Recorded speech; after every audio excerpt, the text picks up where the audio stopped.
Hi, I'm Carolina Orlovsky, and thanks for joining me for Dance Vision's special live base stream podcast here about the personality traits, how to develop personality in all five dances. Just a little bit of background on who I am. I am a United States American Rhythm three-time vice champion. I am a World Mambo champion. I am a World American Rhythm show dance champion. And I have an extensive background in dance and theater that many of you might not actually know about. I started dancing when I was 5, doing Vaganova Ballet in Toronto, Canada. At 18, I moved to New York after graduating from a performing arts high school where I had to do all 5 disciplines of art and studied at the Albanese American Dance Theater, the School for Film and Television. I did a lot of theater, on and off Broadway productions, and then really got into choreography. But I did one very special thing, and I did the Broadway Theater Project with Anne Ranking, Gregory Hines, and Gwen Verdon, the original Roxy Hart from 1978 Bob Fosse's Chicago on Broadway, and she was his former wife. Anyway, I learned so much, had a rich background in theater and musicals and acting, really. And I believe that personality and dancing and acting all connect and intersect in what we do as performers. So if you're a performer and you're interested in enhancing your performance in any way, shape, or form, whether you are a pro-am student, or you love to do showcases at your local studio, or you love dancing with a spouse or partner, and you just want to get out there, be in front of an professional. This video is also for you. I'll be addressing some of these personality issues from a judging perspective now that I've been judging for the last 7 or 8 years. I have seen a different side rather than being in it as a performer. I've really been an observer and a viewer, and based on my observations, I want to share with you some really important feedback that I know will enhance your dancing. So this is what you can expect from me today. We're going to talk about the 5 big, major personality traits: openness, conscientiousness, agreeableness, extroversion, and neuroticism. Yes, neuroticism. I'm going to go in and elaborate onto each one. So what does it mean to be open? Are you open to new ideas? Are you open to exploration, experimenting, trying new things? Do you have an imagination? Only you can answer that. Number 2, conscientiousness. Are you true to your word? Do you show up on time? Are you predictable? Can I count on you? That's what conscientiousness means. Are you conscious of what you say and follow it through with your actions? Are you agreeable? Are you kind and compassionate? Do you ultimately want to get along for the greater good? Are you an extrovert? Do you get energy from your partner? Do you get energy from a room full of people watching you as a performer? Do you get energy from music? Well, if you're listening to this, I bet you do, because you're a dancer and you want to improve your performance. So you're definitely an extrovert. And some of us are more extroverted than others, and some of us might need help getting ourselves worked up enough to have the energy to be ultimately truly extroverted. And the 5th personality trait: are you emotionally stable? Can you handle being under pressure? What happens to you when that adrenaline is pumping strong and hard and loud in your ears, and you have to perform, and you have to deliver perhaps the greatest performance of your life? Can you do it?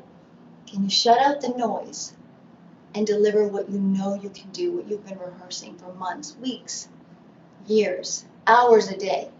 Or are you going to sabotage that with your nerves? So this is about finding out who you are. We're going to go into all 5 American rhythm dances addressing the 5 W's. And what are the 5 W's? Who, what, where, when, and why.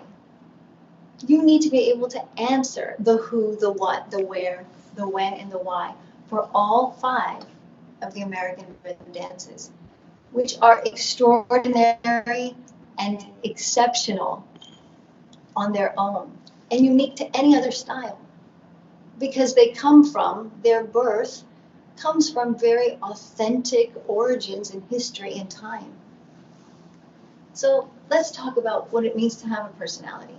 Specific character traits that are unique to you. There's nobody else in the room that's like you.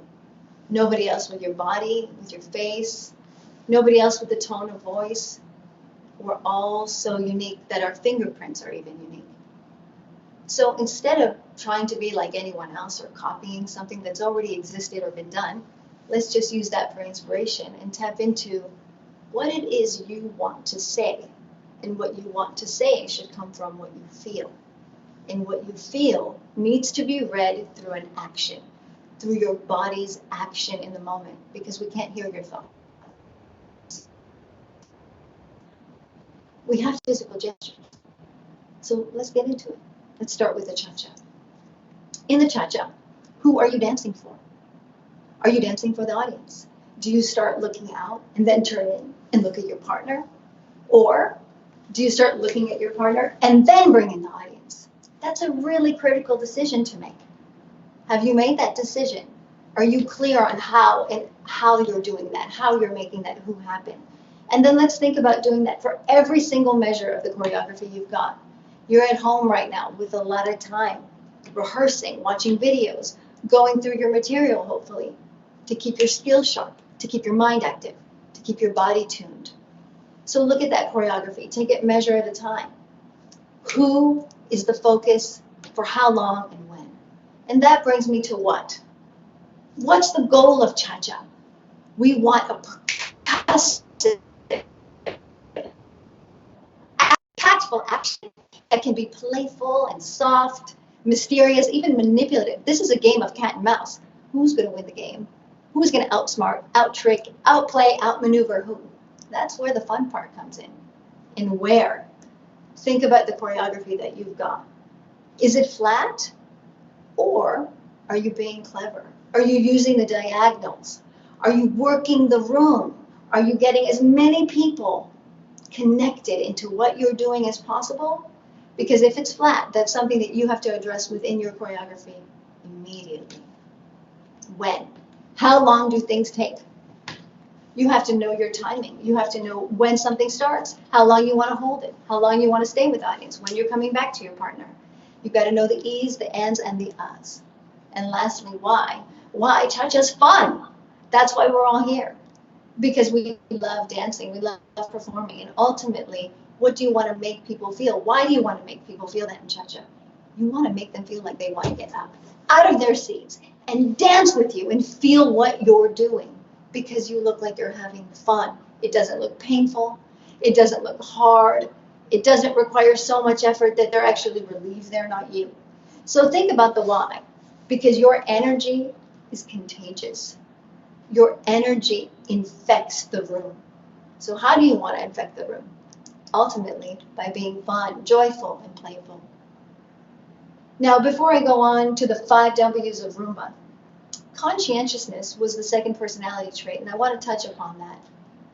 You have to have done the groundwork before you layer in personality to anything. And what I mean by groundwork is, do you know your choreography, your connections, your footwork and timing? Those are the vital components that need to be taken care of first and foremost before you can get into the playing and the experimenting. So you've got to put in the work, make sure you know all of that with firm clarity before we can move on. Moving into Rumba. Who? The same thing we talked about in Cha-Cha. Who are you dancing for? Ideally, you're alluring your partner. If you're the woman dancing with a man, you are alluring him into you. You want him to come and touch you. You want him to try to make contact. If you are not setting the Rumba up that way right out of the gate from the beginning, you're missing the point. This is a chance to be the most sexually aggressive, dominant feline you can imagine being. This is about getting that man to come to you. And then maybe as soon as he does, walking away or inviting him in, depending on what you want to say.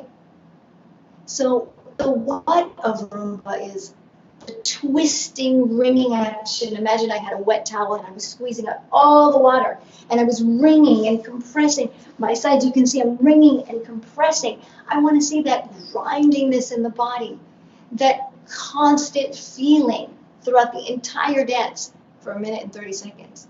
Rib cage, hips, pelvis, foot pressure, grinding into the floor. That's your American Roomba. And guess what? It's a box, which brings us to where? It's rotational. A box is not really a flat surface. We want to move that box. We want to curve that box. We want to work the diagonals in the where. We don't want a flat Roomba. We want to work the room. There's so many aspects that you can use in your choreography to work that room. When? How long? How long are you going to take? This is a very common conflict between partners. Well, I thought you were going to do this, and then I thought you were going to come here, but you're taking forever, and now I don't know what to do. Well, there's no right or wrong here. Make a decision, but make the decision that you can live with over and over again consistently throughout 4 or 5 rounds. Because if you don't like your decision, inevitably in the moment, you'll change it because it's not natural to you. Therefore, it will affect the tone and feeling of what's happening between the partnership.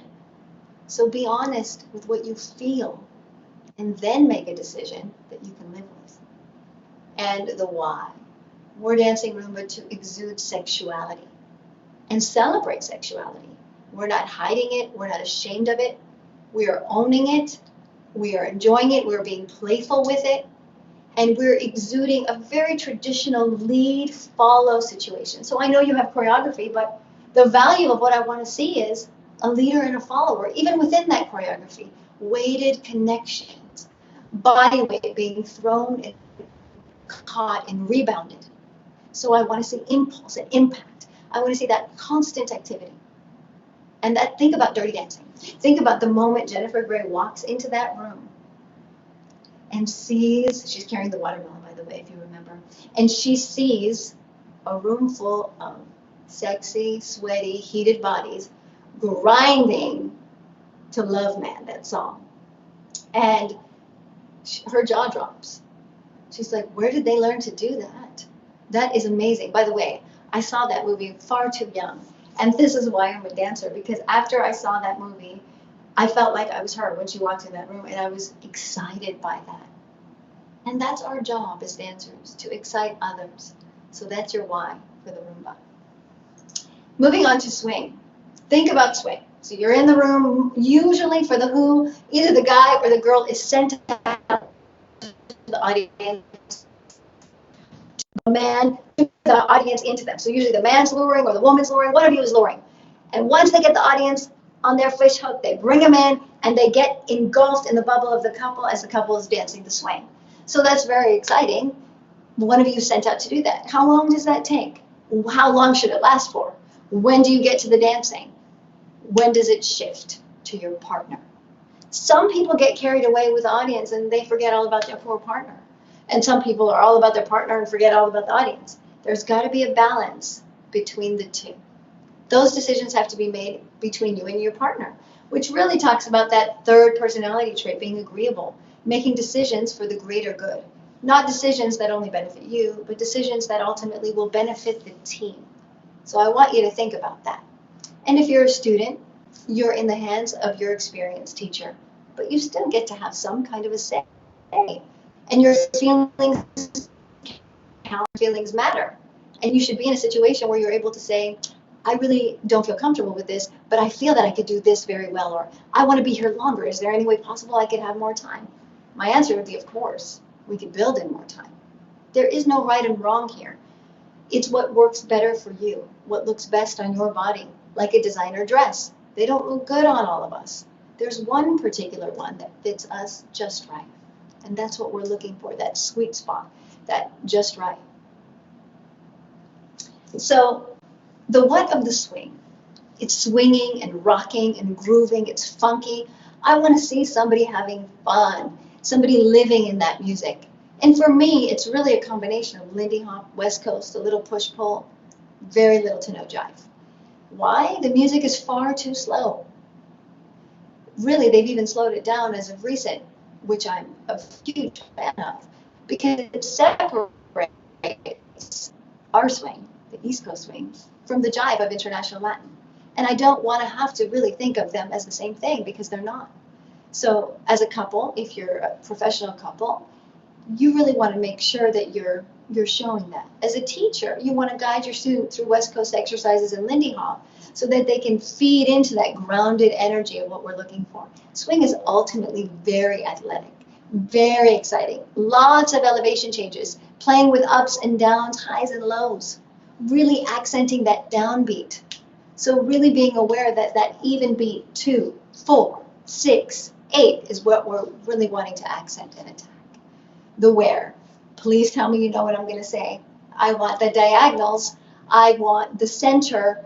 I don't want those flat lines that stay stationary where only a small percentage of the room gets to see you for the entire dance. And if you pick a dark corner, you're even more lost. So you really want to think about placement and the trajectory of your choreography. Where is it going? So think about that in your swing.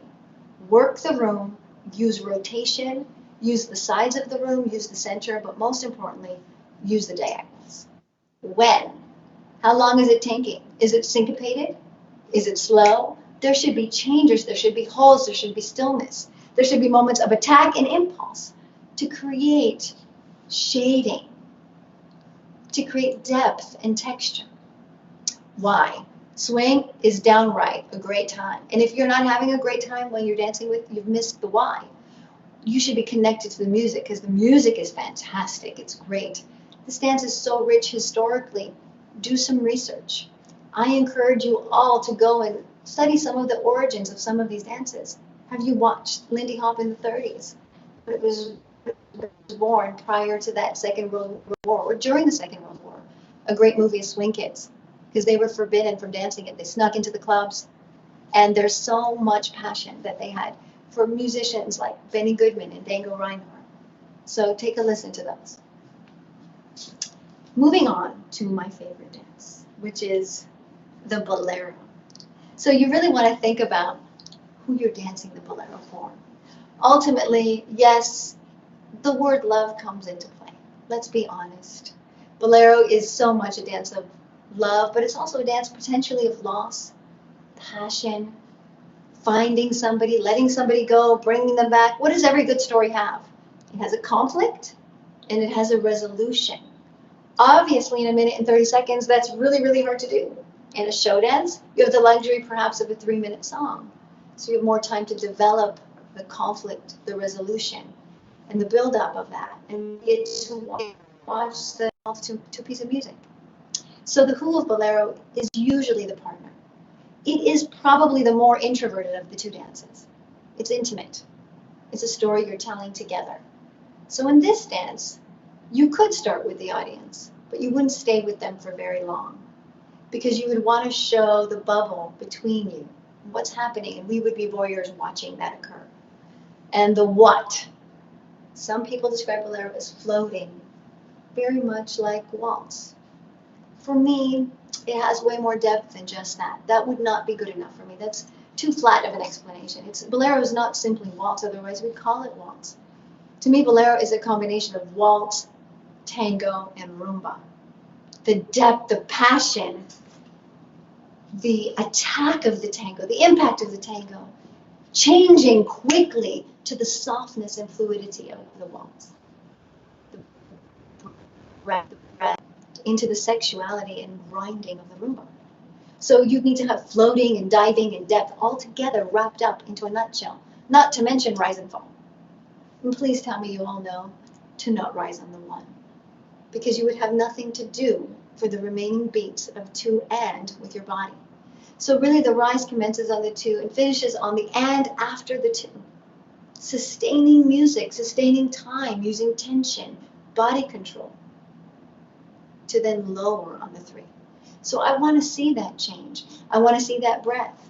And there's 2 completely different holds in Bolero. There's a closed hold that very much looks like a waltz. And then there's an open hold that shifts us into a more Latin position. So you really want to think about how you're making that transition from closed to open in Bolero, because you're saying and using 2 different skill sets. in closed work versus open work, very much. So you want to think about that as you do the what part of Bolero. Where? Bolero travels. You should be allowed to work that floor and use the room and pivot and work that floor unlike any of the other dances, in my opinion, in rhythm. So you're not going to necessarily work all four walls, but you want to use your diagonals and make sure it's not flat. When? How long are you taking in a trick? I see some people in a trick in Bolero for 12 bars of music, and that cuts their dance time down a whole lot. And I don't really get to evaluate, appreciate the quality of the basic action with correct timing, rise and fall, foot pressure, footwork, and articulation in the feet and the legs, which really get to be shown off in this dance. So I am hoping that there's a balance and that you don't stay in a trick so long that you have very little choreography to get through. So think about that when you're designing your Bolero. And the why. To me, Bolero, the why is always telling a story. Telling a story could be, here's an example of the story I would tell. I love you, but I can't be with you. I have to leave you. And it's breaking me in pieces inside. And my partner then fights the whole dance to get me to change my mind and stay. But at the very end, even though I think I'm going to say yes, I say no. So watching that unfold to a piece of music is a story. But so many times I look at a couple and I come into the lesson and I say, so what are you guys thinking? Oh, I'm thinking about lowering. I'm thinking about my posture. I'm thinking about my head position. And I'm thinking, my first question is, but what's the story? What's the point of all of this? That's the conscientious part of your dancing. That's the technical side that should be taken care of. But when it comes time to perform, nobody really cares that you're thinking about those things. What we want is to feel and understand the story through you and through your body. So that's your why in the Bolero. And your mambo. Your mambo really should be one of your most athletic dances. You are dancing it for the audience and for your partner. That's your who. And your what. Mambo is percussive. You become the instrument. You become the clave. You become the congas. You become the music that you hear, the sounds. Your body has to reflect sound in the mambo. If it is not reflecting the sound, dropping and hitting and ticking and shaking and shimmying, you're not picking up the music. You're not becoming the instrument. You're not diving inside the rhythmical piece of work that is being played. And this takes understanding and patience and a willingness to explore, that openness to explore different rhythms, different syncopations, different holds. And that's your what. Now your where. Again, please tell me we're out of dancing mambo like it's a slot dance, because it's not a slot dance. It is a dance that should be circular and rotational and exciting. And yes, you can work the diagonals in mambo also, and you can work the room. It does not have to be flat or in a corner the entire time. You can choose when you want to be stationary and then choose when to go. Choose when you want to be stationary and choose when to move so that you get to work the room. And really why mambo is a dance based in rituals, folkloric rituals, celebration rituals, prayer rituals to the gods. On a trip to Cuba, I watched people do this with fire, dressed all in white on their knees, gyrating, using every part of their body, their backs, their rib cage. And that prayer was amazing. And then when I watched the folkloric ensemble of Santiago dance it was about the man tricking the woman the whole time. He would trick her, she would run around, look for him, he would try to trick her again, and the audience loved watching him trying to trick her. Are you even thinking about that in the mambo? Or are you just thinking about hitting the two? Because ideally, once you understand where that two is and you're able to count it and hear the music, and you should be able to count mambo 1,000 different ways, on 8s, on 4s, quicks, slows, sounds, beats, whatever. You should be able to do it in a multitude of ways. That's when you get to play. So once you've taken care of that timing component, your footwork, your choreography, your connections, by all means, please develop a story with your partner in the mambo, because that would be truly fun and exciting to witness and to watch. So I want to discuss create a show dance on top of this, and think about the storyline that one would use. How do you develop a story? So you could start with the music. You can let the lyrics guide you. You can let the lyrics inform you as to what you're doing and what's happening. You might not agree with Adele. You might not agree with Sting or whoever's playing. You might have your own story, and that's fine. But the most important thing that you want to do is agree with your partner. And this is where you guys have to think about what you want to say together, what your message is. And so whether your partner is another student, another amateur, a professional, or your teacher, you guys want to have a plan and think about what the story is. And not just a general, oh, this is the story. She leaves him, but then she comes back and then they get back together. That's not good enough. I want a story for the beginning and the end.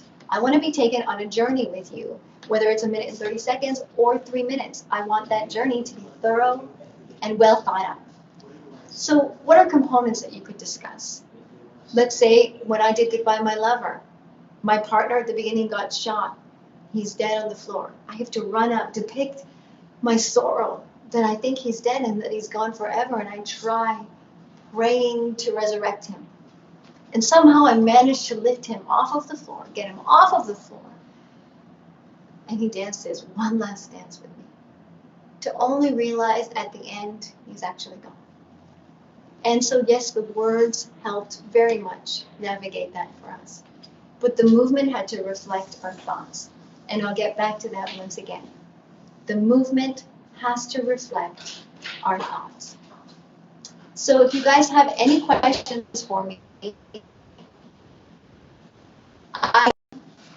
have any feedback as to what you might want to see in the next video, I would love to hear that too. For me, I really want to do a whole separate Facebook live stream for Dance Vision that incorporates movement. So in that next video, you'll see me standing and properly moving and giving you firm examples of physical gestures and arms and styling and choices to convey emotion and personality throughout these 5 dances. And I'm so grateful that you tuned in with me. And I hope you enjoyed this, because I did, and I look forward You have a video that you're going to upload. to seeing you all again. Please stay tuned, because tonight we're going to upload a great video With visuals. With visuals, recapping all of this for you in case you missed it, or you want to watch it over and over and over again because there were so many valuable points. So again, I thank you from the bottom of my heart. This is Carolina Orlovsky for Dance Vision. Go find your personality. Thank you.